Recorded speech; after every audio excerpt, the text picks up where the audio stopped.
And welcome back, everybody. Thank you for joining me as we continue to explore the concept of needs analysis in the training and development world. In this particular video, we're going to focus on the three components of needs analysis. And as we discussed in the actual previous module, needs analysis goes into many components, but those components can be summated into three classifications. And so we're going to explore those classifications a little bit and make it a little bit more meaningful to us. All right, so let's get that done.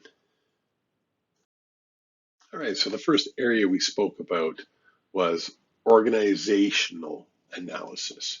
And so organizational analysis is very important, right? It's kind of where the training and development starts because we want to make sure that we're focused on the key aspects of the organization's goals that our training and development needs analysis is being framed towards achieving and accomplishing.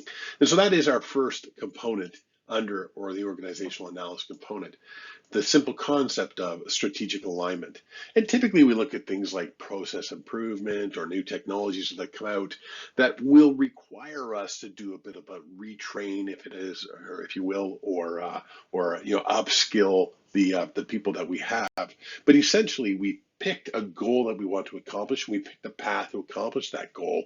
And now it becomes our responsibility as an organization to ensure that we do the due diligence and the needs analysis to confirm what it's going to take to actually be able to use these new processes and these new technologies. So we're not necessarily looking at the people yet. We're not necessarily looking at the way things used to be done. At this particular point, that we're evaluating what that means. All right, and that's our strategic alignment.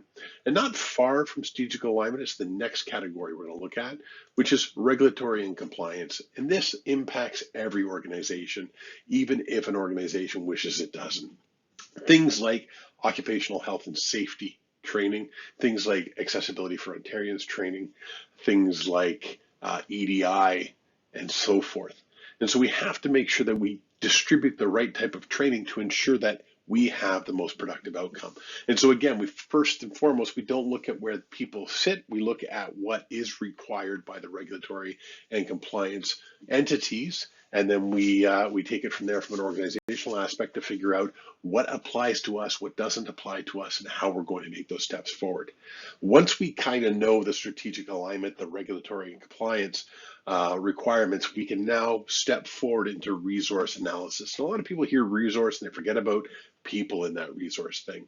So things like human capital, things like technology and automation become resources we can consider, right? Even other resources can be where we're situated, what we have access to, how much power, how reliable the grids are, and how much educational or how many educational facilities are within our purview or reach. And so that's all part of the resource analysis that's available to us when we start to consider that. And so we now kind of stack this at the bottom and say, hey, looking at the resources that we have, both on the technology side, the human capital side, and those resources that wrap around them, what is the need to deliver against the strategic and regulatory compliance components of all this? And then finally, we bring this back to an organizational context where we have to decide, do we have a training transfer climate? That's a new term. A lot of people don't recognize what that term means. And a training transfer climate is kind of the willingness of people to take in new information. And I know what you're thinking. You're looking at continuous learning culture and you're thinking that sounds a lot like a continuous learning culture.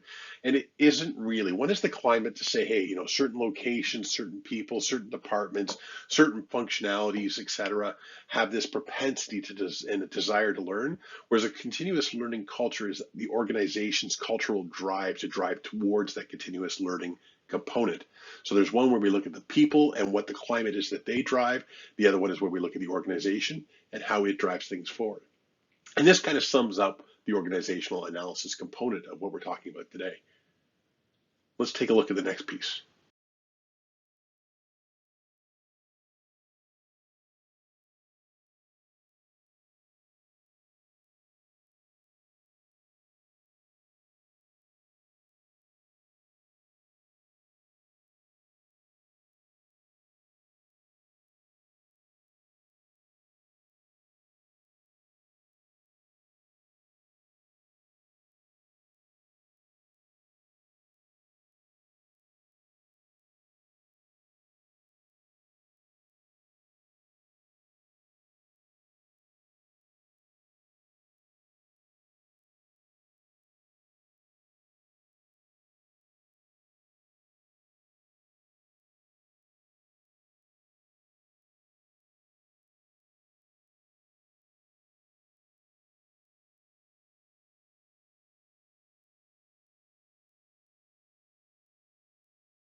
So the first task we're going to look at basically are cognitive tasks.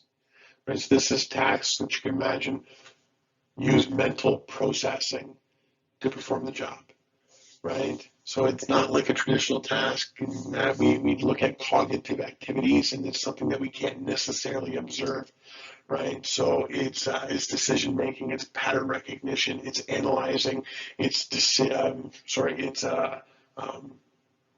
formulating outcomes and whatnot. It gives us a little bit of a difference and a take on it. So cognitive analysis is something that's very important because we can't just witness it from a distance. We can't just ascertain what the abilities are and whatnot without actually reaching out and talking to people. And so when you think about the task analysis that we looked at with the rating scales and whatnot, is where we bring to light something that looks a bit like this, where we start to actually give that task analysis survey that says, hey, from a knowledge is explaining technical information to coworkers, is it important, is it difficult, is it frequent? And it talks 1 is very infrequent, 5 is very frequent. And we talk on that scale to say, hey, 1 to 5, where do you fit out of that? How much control, how much planning, how much coaching? And you can see now coaching, planning, control, they may have practical elements to them, but the cognitive elements themselves are the ones that we're not going to be able to analyze. We need to understand from people what they have as it applies to the training, or not the training, but the requirements that we're aware of. All right, now let's look at the other dimension. All right, so the next component of task analysis that we want to take a look at is actually team task analysis. And we are going to talk about people separately. And so when we talk about team, we talk about the function of the team and not necessarily the attributes of the people who function on that team. So try and look at team as a concept rather than the people that fill the roles in the team. And when we start thinking about team task analysis, we sit there and we look and we go, hey, it's analysis of the tasks that we need to do. And this is the tasks in completion. So when you look at that image there, you can see a bunch of different tasks going on by a bunch of different people, and they're all working towards a common goal, but they are a variety of different tasks to get in there. Then we have to look at the team-based competencies associated with that task.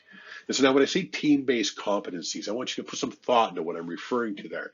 So if you hit pause in the video now and just think about that for a minute, when you've thought about it, you can hit play again and we'll resume.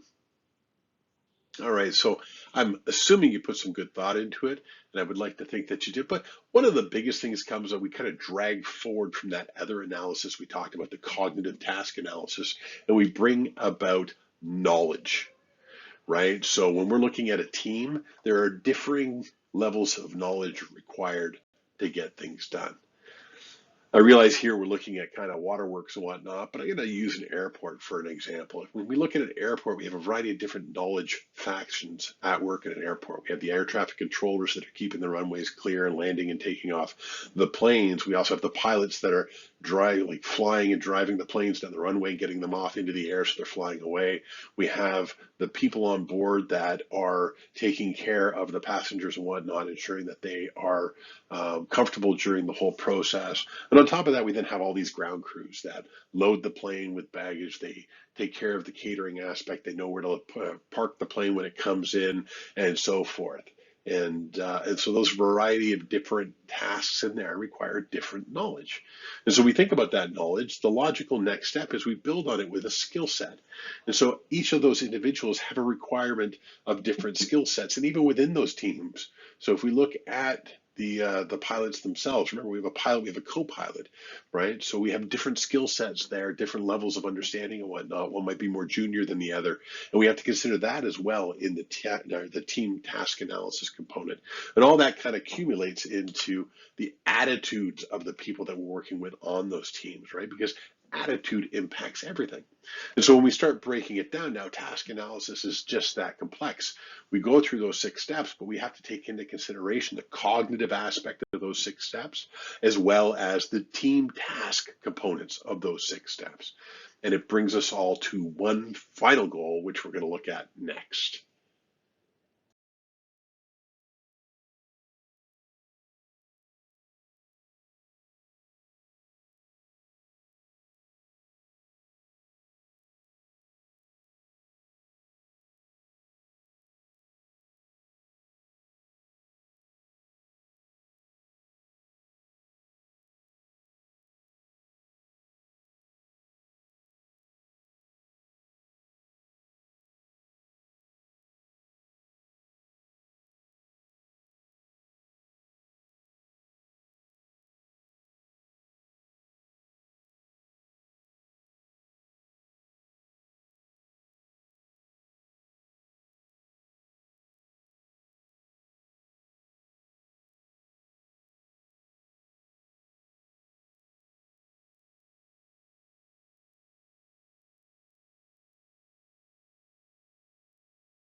we find that we pack all that into the boxes we call training and we start to design and so forth. But that it will be next week's conversation. So thanks again for coming out, and I look forward to talking to you again.